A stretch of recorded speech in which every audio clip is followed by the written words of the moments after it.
Filled full, the feeding of the 5,000. There were once 5,000 tired and hungry and probably very grumpy people sitting on a hillside, wanting their dinner. They'd all come to hear Jesus that day. They came before breakfast, stayed all morning, all afternoon, and way past dinner.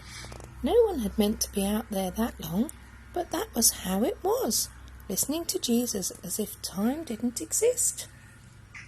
People could listen to Jesus for hours, and on this particular day, that's just what they did. But they hadn't bought enough food. And, well, they couldn't just go and buy themselves a burger and fries to go because, of course, they were in the middle of nowhere. So, no shops or restaurants. Besides, that kind of food wasn't invented yet.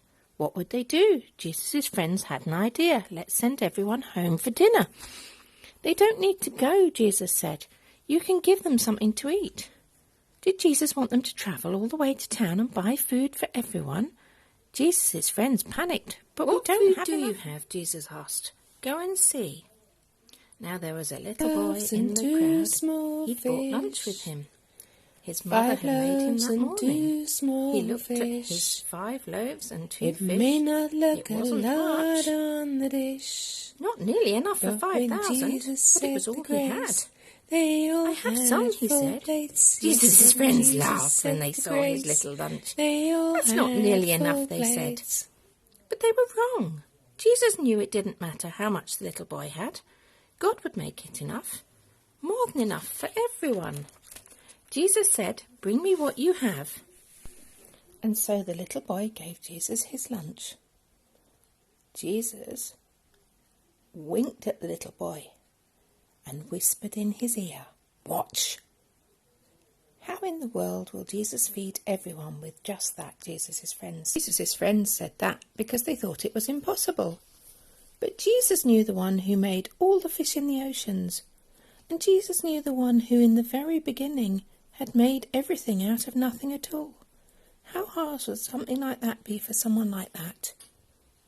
Took the little boy's lunch, looked up to heaven, and thanked his Father.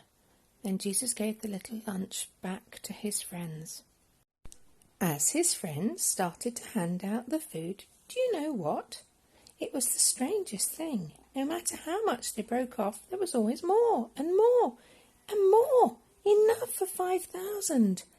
Everyone ate as much as they wanted. 2nd helpings, 3rd helpings, even 4th, until they were full and still there was leftovers.